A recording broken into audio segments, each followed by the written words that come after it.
الله الرحمن الرحيم. الحمد لله رب العالمين والعاقبة للمتقين والصلاة والسلام على أشرف الأنبياء والمرسلين. أما بعد فأعوذ بالله من الشيطان الرجيم. بسم الله الرحمن الرحيم. لقد كان لكم في رسول الله أسوة حسنة. صدق الله العظيم. ناظرین کرام السلام علیکم ورحمۃ اللہ وبرکاتہ۔ پروگرام جستجو میں دل کی اتھا گہرائیوں سے میں آپ میں سے ہر ایک کو خوش آمدید کہتا ہوں۔ امید کرتا ہوں آپ تمام احباب بخیر و عافیت ہوں گے، اور یہ دعا کرتا ہوں کہ اللہ کریم آج کی رات اور آنے والے دن کے ہر طرح کے شر سے آپ میں سے ہر ایک کی حفاظت فرمائے، اور اللہ رب العزت آج کی رات اور آنے والے دن کے ہر طرح کی خیر و برکت سے ہم سب کو حصہ نصیب فرمائے۔ جو زندگی گزر چکی اس میں ہونے والی خطاؤں کو اللہ رب العزت معاف فرمائے، اور آئندہ آنے والی زندگی کو اللہ رب العزت ہر طرح کی بیماریوں، پریشانیوں، بے سکونیوں سے بچاتے ہوئے خیر و عافیت، صحت، تندرستی، سلامتی، سکون اور انسانیت کے لیے منفعت والا بنائے۔ ناظرین کرام، پروگرام جستجو کے اندر سلسلہ وار ہم نبی کریم صلی اللہ علیہ وسلم کی سیرت طیبہ کا تذکرہ کر رہے ہیں۔ آقا کریم صلی اللہ علیہ وسلم کی حیات مبارکہ مکہ مکرمہ کے اندر کیسی تھی، وہاں پہ کس طرح کے مسائل کا آپ کو سامنا کرنا پڑا، پھر وہاں سے آپ مدینہ طیبہ تشریف لے آتے ہیں، یہاں پہ کس طرح کے مختلف چیلنجز کا آپ کو سامنا کرنا پڑا، اور کس طرح مختلف غزوات کے اندر آپ شریک ہوئے، وہ غزوہ بدر ہو، غزوہ احد ہو، غزوہ خندق ہو، غزوہ احزاب ہو، مختلف ان غزوات کا ہم نے تذکرہ کیا اور ان کی مختلف تفصیلات آپ کے سامنے رکھتے رہے۔ مگر آج میں انہی غزوات ہی سے متعلقہ ایک چیز آپ کے سامنے رکھنا چاہتا ہوں، اور اس پہ بات کرنے سے قبل نبی کریم صلی اللہ علیہ وسلم کی سیرت طیبہ کے ایک اور پہلو پہ بھی بات کر لیں گے، لیکن میں شروع کے اندر آپ کے سامنے ایک سوال رکھنا چاہتا ہوں کہ ہم بارہا تذکرہ کرتے ہیں کہ نبی کریم صلی اللہ علیہ وسلم نے فلاں فلاں غزوے کے اندر شرکت فرمائی، اور یہاں پر ویسٹ کے اندر آپ ہوں یا ایون اب ایشیا کے اندر بھی مختلف ممالک کے اندر، تو جو نان مسلم فرینڈز ہوتے ہیں وہ سم ٹائم آپ سے سوالات کر رہے ہوتے ہیں اسلام کے حوالے سے کہ اسلام کس طرح سے پھیلا، امن سے پھیلا یا تلوار کے زور پہ پھیلا۔ تو ایک سوال میں آپ کے سامنے رکھ رہا ہوں کہ نبی کریم صلی اللہ علیہ وسلم کی حیات مبارکہ کے اندر آپ نے مختلف غزوات کے اندر شرکت فرمائی ہے، تو تھوڑی دیر کے لیے یہ سوچئے اور اندازہ لگائیے کہ آقا کریم صلی اللہ علیہ وسلم کے دستے مبارک سے، آپ کے اپنے دستے مبارک اور آپ کی اپنی تلوار سے کتنے لوگ قتل ہوئے ہوں گے، اور دوسری چیز یہ سوچئے، تصور کیجئے کہ نبی کریم صلی اللہ علیہ وسلم کی جو مبارک تلوار تھی اس کے اوپر کیا لکھا ہوا تھا، کیا جملہ لکھا ہوگا، کیا لفظ لکھا ہوگا، کیا کلمات لکھے ہوں گے۔ تصور کیجئے، انشاءاللہ میں آخر میں اس کو ساتھ ساتھ بیان بھی کرتا چلا جاؤں گا، لیکن ذرا آپ خود بھی سوچئے، کیونکہ جو اس پہ لکھا ہوا ہے عام طور پہ کوئی بھی انسان اس کا تصور نہیں کر سکتا کہ آپ کی تلوار کے اوپر یہ تحریر لکھی ہوئی ہو۔ لیکن نبی کریم صلی اللہ علیہ وسلم کی اس مبارک تلوار پہ بات کرنے سے قبل نبی کریم صلی اللہ علیہ وسلم کے ایک خاصیت اور آپ کا ایک خاص وصف جس کا اللہ رب العزت نے قرآن حکیم کے اندر تذکرہ فرمایا ہے، اور اس کے حوالے سے بھی چند گزارشات آپ کے سامنے رکھ دوں۔ اللہ رب العزت نے ارشاد فرمایا کہ اے حبیب کریم صلی اللہ علیہ وسلم، اگر آپ نرم دل نہ ہوتے، لو كنت فظا غلیظ القلب لانفضوا من حولک، یہ اللہ رب العزت نے آپ کو یہ دل کی نرمی عطا فرما رکھی ہے، آپ کے دل کو اللہ رب العزت نے بردبار اور حلم والی اعلیٰ صفات سے مزین فرما رکھا ہے، کیونکہ اگر آپ کی طبیعت مبارکہ کے اندر سختی ہوتی تو لانفضوا من حولک، یہ آپ کے ارد گرد جتنے بھی ہیں یہ آپ سے دور چلے جاتے۔ یہ آپ کی شفقت ہے، یہ آپ کی محبت ہے کہ یہ آپ کے ساتھ جڑے ہوئے ہیں اور اپنی جانوں کی قربانیاں پیش کرتے چلے جاتے ہیں، مال کی قربانی پیش کر دیتے ہیں، اور کسی بھی طرح کا کوئی شکوہ کو گلہ ان کے لبوں پہ، ان کی زبان پہ نہیں ہوا کرتا۔ تو یہ نبی کریم صلی اللہ علیہ وسلم کی جو نرم دلی ہے، یہ آپ کی جو یہ شفقت ہے، یہ سبھی کے لیے تھی، اور اگر ہم اس کا مطالعہ کریں سیرت طیبہ کے اندر کہ کس قدر یہ شفقت تھی، کس قدر محبت تھی، کس قدر آپ کی طبیعت مبارکہ کے اندر عفو و درگزر کا معاملہ تھا، ہم اس کا تصور بھی نہیں کر سکتے کہ کوئی شخص اپنی زندگی کے اندر اس قدر بڑے دل کا مالک ہو سکتا ہے۔ لیکن ظاہر ہے آقا کریم صلی اللہ علیہ وسلم تو پھر سید الانبیاء والمرسلین ہیں، اللہ رب العزت نے آپ کو انسانیت کی ہدایت کے لیے بھیجا، اور اس کے ساتھ ساتھ آپ کا اس قدر عظیم ظرف، اس قدر وسعت قلبی اللہ رب العزت نے آپ کو عطا فرمائی کہ وہ لوگ کہ جو آپ کے خون کے پیاسے تھے، آپ ذرا تصور کیجئے نا کہ آپ کے وہ چچا حضرت حمزہ رضی اللہ تعالی عنہ جو بھی مسلمان نہیں ہوئے تھے، لیکن اس بات پہ غصہ کر گئے تھے کہ محمد صلی اللہ علیہ وسلم کو ابو جہل نے کیوں برا بھلا کہا. اس بات پہ آپ کو غصہ آیا، آپ نے جا کے ابو جہل کو مارا پیٹا، اور آپ نے وہیں پہ اعلان کر دیا کہ میں ان پہ ایمان لا چکا ہوں، اور اس کے باوجود تم ان پہ ہاتھ اٹھاتے ہو، ان کے ساتھ بدتمیزی بدسلوکی کرتے ہو. یعنی ابھی آپ نے اسلام قبول نہیں کیا تھا، لیکن اس بات نے آپ کو اس قدر غصہ دلایا اور اس قدر آپ اس سے ناراض ہوئے کہ میرے بھتیجے محمد صلی اللہ علیہ وسلم کے ساتھ کوئی بدتمیزی بدسلوکی کیوں اور کیسے کرے. تو ایسے آپ کے چچا جو مسلمان ہونے سے قبل، اسلام قبول کرنے سے قبل بھی اپنے بھتیجے سیدنا محمد رسول اللہ صلی اللہ علیہ وسلم سے اتنی محبت کیا کرتے تھے، اور پھر اسلام لانے کے بعد وہ نبی کریم صلی اللہ علیہ وسلم کے اس مشن کو آگے پہنچانے کے لیے اپنی زندگی کو وقف کیے ہوئے تھے. جب آپ کو شہید کر دیا گیا غزوہ احد کے اندر، اور نہ صرف یہ کہ شہید کیا گیا بلکہ آپ کے جسم اطہر کو کاٹا گیا، تو وہ لوگ کہ جنہوں نے آپ کے جسم اطہر کو چیرا تھا اور آپ کے جسم اطہر کی بے حرمتی کرنے کی کوشش کی تھی، وہ بھی جب اسلام قبول کرنے کے لیے حضور کی خدمت میں حاضر ہوتے ہیں تو آقا کریم صلی اللہ علیہ وسلم انہیں بھی معاف فرما دیتے ہیں. اندازہ کیجئے کہ آقا کریم صلی اللہ علیہ وسلم کو کس قدر اللہ رب العزت نے اعلیٰ ظرف اور وسعت قلبی اور حلم اور بردباری اور معافی کرنے کی قوت عطا فرما رکھی تھی کہ آپ نے ایسے لوگوں کو بھی معاف فرمایا. اور پھر اس کے آگے بڑھ کر وہ لوگ کہ جنہوں نے مکہ مکرمہ کے اندر آپ کا جینا دو بھر کر رکھا تھا، جنہوں نے آپ پہ، آپ کے صحابہ کرام رضوان اللہ تعالی علیہ مجمعین پہ ظلم و ستم کی انتہا کر دی تھی، مختلف طریقوں سے آپ کو ستایا جا رہا تھا، یہ لوگ بھی جب فتح مکہ کے موقع پر بالکل آپ کے سامنے بے دست و پا کھڑے ہیں، کوئی ان کے پاس کوئی قوت نہیں باقی بچی، ایک طرح سے بے آسرا ہو چکے ہیں، اور ان کے پاس کوئی اقتدار، کوئی اختیار، کچھ بھی پاس نہیں بچا. اس حالت میں آقا کریم صلی اللہ علیہ وسلم چاہتے تو ان کے ان تمام مظالم کا بدلہ بھرپور طریقے سے لیا جا سکتا تھا، لیکن آقا کریم صلی اللہ علیہ وسلم فرماتے ہیں جاؤ لا تثریب علیکم اليوم، آج تم پر کوئی مواخذہ نہیں ہے، میں نے تم سب کو معاف کر دیا. یہ بھی شرط نہیں رکھی کہ تم مسلمان ہوو گے تو معاف کیے جاؤ گے، بلکہ سرورت عالم صلی اللہ علیہ وسلم نے انہیں وہاں پر اپنے سامنے پا کر اللہ کی رضا کی خاطر معاف کر دیا. اس قدر عظیم اللہ رب العزت نے آپ کو وسعت قلبی عطا فرما رکھی تھی. اور پھر یہی چیز اللہ رب العزت نے اور نبی کریم صلی اللہ علیہ وسلم نے آپ کے امتیوں کو تلقین فرمائی. قرآن حکیم کے اندر بارہا اس بات کی طرف توجہ دلائے گی کہ ایک مسلمان کی علامت کیا ہوتی ہے، ایک مسلمان کا اخلاق کیسا ہونا چاہیے، ایک مسلمان کا کردار کیسا ہونا چاہیے. ارشاد فرمایا قول معروف ومغفرۃ خیر من صدقۃ یتبعها اذى.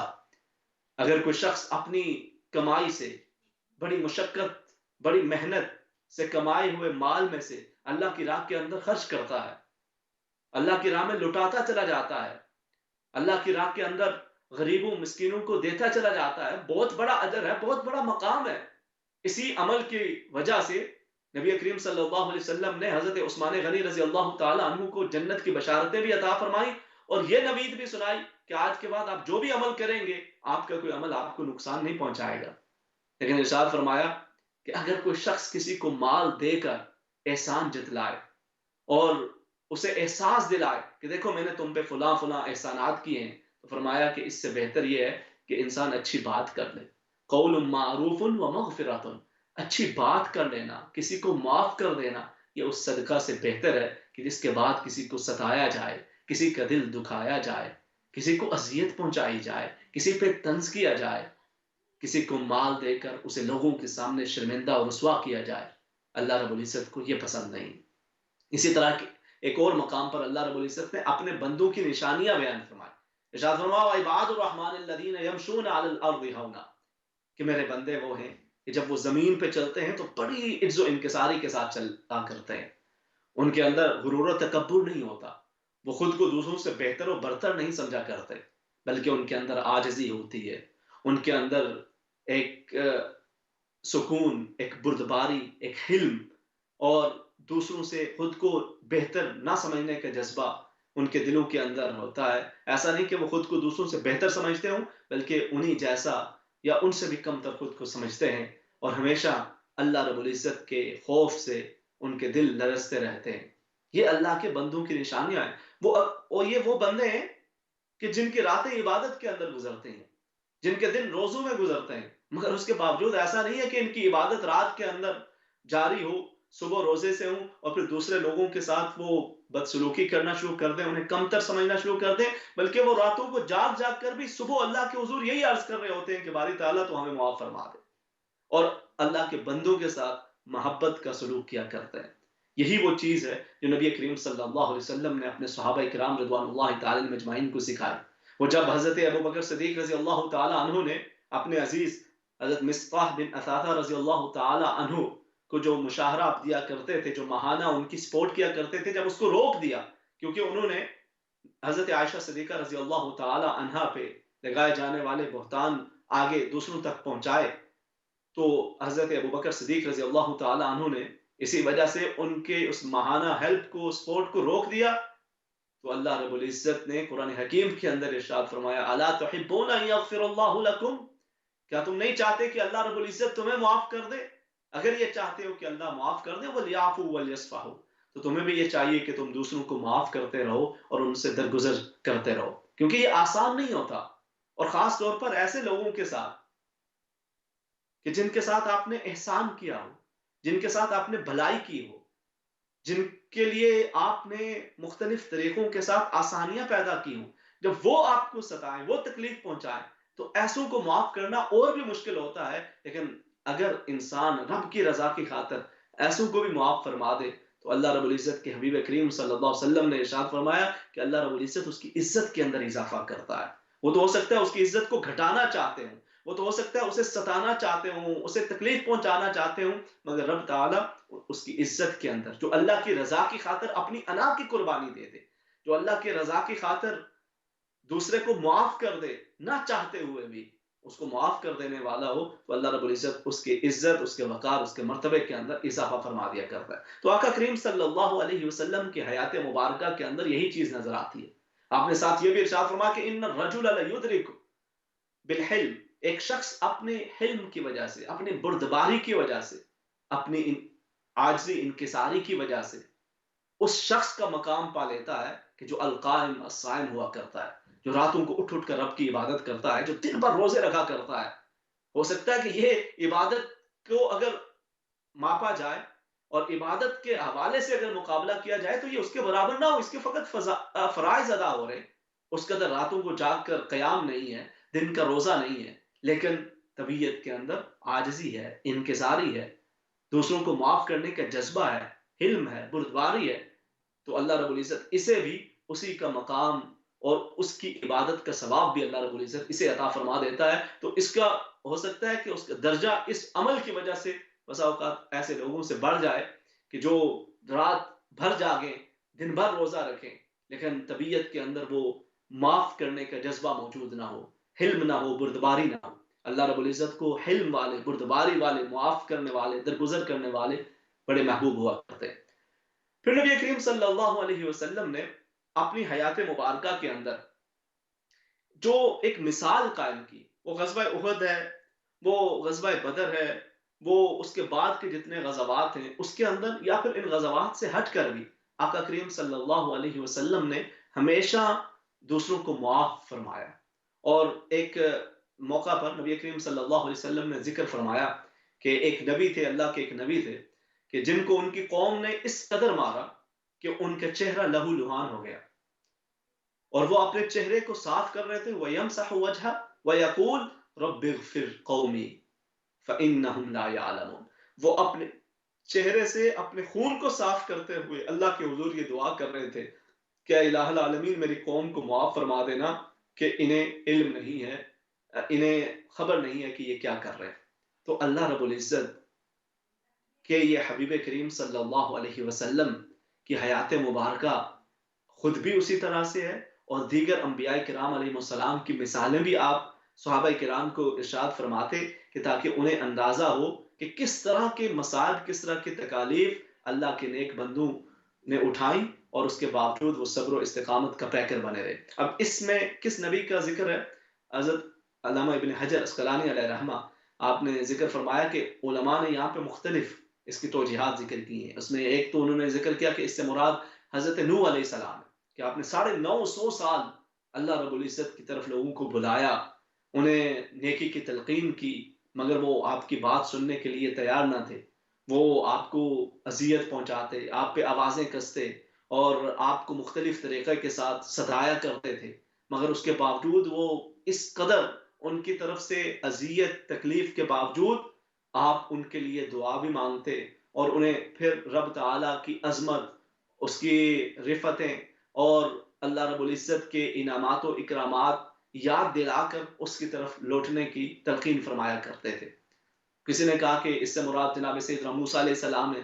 کہ آپ کو بھی آپ کی قوم نے بڑا ستایا، فرعون نے مختلف طریقوں کے ساتھ آپ کو تکلیف پہنچانے کی کوشش کی، مختلف طرح سے اذیتیں پہنچائی، مگر آپ صبر و استقامت کا پیکر بنے رہے. کچھ مفسرین نے لکھا کہ اس سے مراد جناب سیدنا ابراہیم علیہ السلام ہے کہ آپ لوگوں کو خدا کی طرف بلاتے اور انہوں نے آپ کو آگ کے اندر پھینک دیا، مگر اس کے باوجود آپ صبر و استقامت کا پیکر بنے رہے. کچھ نے کہا کہ اس سے مراد جناب سیدنا عیسیٰ علیہ السلام ہے، کیا ان لوگوں نے آپ کو شہید کرنے کا ارادہ کر لیا، آپ کو سولی چڑھانے کا ارادہ کر لیا، گو اللہ رب العزت نے حفاظت فرمائی، بل رفعہ اللہ الیہ، اللہ رب العزت نے انہیں اپنی طرف اٹھا لیا. تو یہ مختلف مفسرین نے، محدثین نے اپنی اپنی آراء اس حوالے سے ذکر کی، لیکن اس میں ایک رائے یہ بھی بیان کی گئی کہ عمومی طور پہ آقا کریم صلی اللہ علیہ وسلم جب پہلے انبیاء کرام علیہ السلام کا ذکر خیر فرماتے تو ان کا نام لیا کرتے تھے، جیسے اخی یوسف، اخی موسیٰ، ابھی ابراہیم، آپ ان کا اسم مبارک ذکر کر کے آپ ان کا تذکرہ فرمایا کرتے تھے. تو یہاں پر اس حدیث مبارکہ کے اندر آپ نے ان کا نام نہیں ذکر کیا، بلکہ صرف اور صرف وہ واقعہ ذکر کر دیا کہ ان کی قوم نے ان کو اس حد تک زود و کوب کیا کہ ان کا چہرہ لہو لہان تھا اور وہ اپنے چہرہ انور سے خون صاف کرتے ہوئے اپنی قوم کی بخشش کی دعا مانگ رہے تھے. انہوں نے کہا کہ اس سے مراد خود آقا کریم صلی اللہ علیہ وسلم کی ذات والا صفات ہے، کیونکہ غزوہ احد کے موقع پر جب ان ظالموں نے آپ کو تکلیف پہنچائی اور آپ کو شدید طرح سے ذل و کوب کیا گیا، حتیٰ کہ آپ کا چہرہ انور وہ خون سے تر تھا، اور اس موقع کے اوپر بھی آپ اللہ کے حضور یہ دعا فرما رہے تھے کہ اللہم اغفر لقومی فإنہم لا یعلمون، الہ العالمین میری قوم کو معاف فرما دینا کہ وہ جاننے والے نہیں ہیں، انہیں خبر نہیں کہ وہ کیا کر رہے ہیں. یہ آقا کریم صلی اللہ علیہ وسلم کی وہ ایک عظیم صفت ہے، حلم، بردباری، اور جو جس قدر نبی کریم صلی اللہ علیہ وسلم کی اس صفت کا حصہ اپناتا ہے، اپنانے کی کوشش کرتا ہے، اللہ رب العزت اس کی عزت، اس کے وقار، اس کے مرتبہ کے اندر اتنا ہی اضافہ فرماتا چلا جاتا ہے. اب آ جاتے ہیں اس کی طرف کہ نبی کریم صلی اللہ علیہ وسلم نے کتنے لوگوں کو اپنے دست مبارک یا اپنی تلوار سے قتل کیا ہو. نبی کریم صلی اللہ علیہ وسلم کا ایک فرمان عالی شان ہے، آپ نے فرمایا کہ انتہائی بد نصیب ہے وہ شخص کہ من قتل نبی، جس نے کسی نبی کو قتل کیا، یا پھر جو کسی اللہ کے نبی کے ہاتھوں قتل ہو گیا. یعنی دیکھیں نا، انبیاء کرام تو سراپا رحمت ہوتے ہیں، اور پھر آقا کریم صلی اللہ علیہ وسلم آپ کو تو وما ارسلناک الا رحمتا للعالمین بنا کے بھیجا گیا، ساری انسانیت کے لیے آپ کو اللہ رب العزت نے رحمت بنا کے بھیجا ہے. تو اس حالت کے اندر کہ جب تمام انسانیت کے لیے آپ کو رحمت بنا کے بھیجا گیا ہو، اس کے باوجود اگر کوئی آپ کے دست مبارک سے قتل کر دیا جائے تو اس کی کتنی بڑی بدنصیبی ہے. تو فرمایا کوئی بھی ایسا شخص کہ جو کسی نبی کو شہید کر دے یا پھر جو کسی نبی کے ہاتھوں قتل کر دیا جائے، انتہائی محروم، انتہائی بدنصیب شخص ہے. تو نبی کریم صلی اللہ علیہ وسلم ہمیشہ غزوات کے اندر آپ بھرپور طریقے سے شرکت فرمایا کرتے تھے. صحابہ کرام جب پریشان ہوتے، غزوہ کے اندر مشکل پیش آتی، تو آقا کریم صلی اللہ علیہ وسلم کے پاس آ کے پناہ محسوس کیا کرتے تھے، انہیں اطمینان حاصل ہوا کرتا تھا. لیکن نبی کریم صلی اللہ علیہ وسلم نے اپنے دست مبارک سے، اپنی تلوار مبارک سے کسی کو آپ نے قتل نہیں فرمایا. ایک ایسا سردار تھا مشرکین کا کہ جو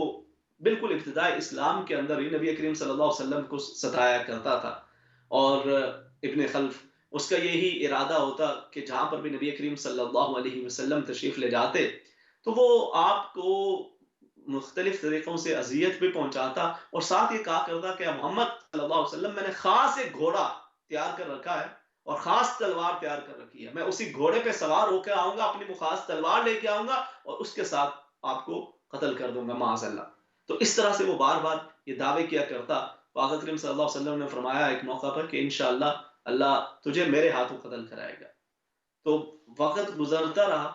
اور نبی کریم صلی اللہ علیہ وسلم یہاں مکہ مکرمہ کے اندر آپ نے اتنے سالوں لوگوں کو رب تعالیٰ کی طرف بلایا، وہ مختلف طرح سے آپ کو ستاتے رہے، آپ کے صحابہ کرام حبشہ کی طرف ہجرت کر کے چلے جاتے ہیں، پھر مدینہ طیبہ ہجرت کا حکم ہوا، نبی کریم صلی اللہ علیہ وسلم خود بھی ہجرت فرما کے مدینہ طیبہ تشریف لے جاتے ہیں، غزوہ بدر ہوتا ہے، اس کے اندر اللہ رب العزت مسلمانوں کو بڑی واضح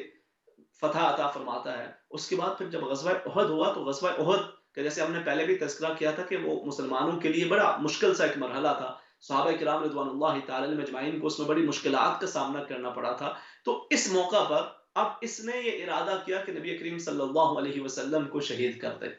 تو وہ اپنی تلوار لے کر نبی کریم صلی اللہ علیہ وسلم کی طرف بڑھنے لگا۔ تو صحابہ کرام نے چاہا کہ اس کو دور ہی نمٹا دے، آقا کریم صلی اللہ علیہ وسلم نے فرمایا نہیں، اسے آنے دو۔ جب وہ قریب آیا تو آپ نے ایک صحابی کا برچہ اٹھا کر اس کی طرف مارا، وہ اس کی گردن پہ لگا، ہلکا سا زخم ہوا، لیکن وہ چیختا چلاتا جاتا اور کہتا کہ محمد صلی اللہ علیہ وسلم نے مجھے قتل کر دیا، اب میں نہیں بچوں گا۔ تو باقیوں نے کہا، ابو سفیان اور دیگر لوگوں نے بھی کہا کہ یہ معمولی سا زخم ہے، تمہیں کیا ہو گیا؟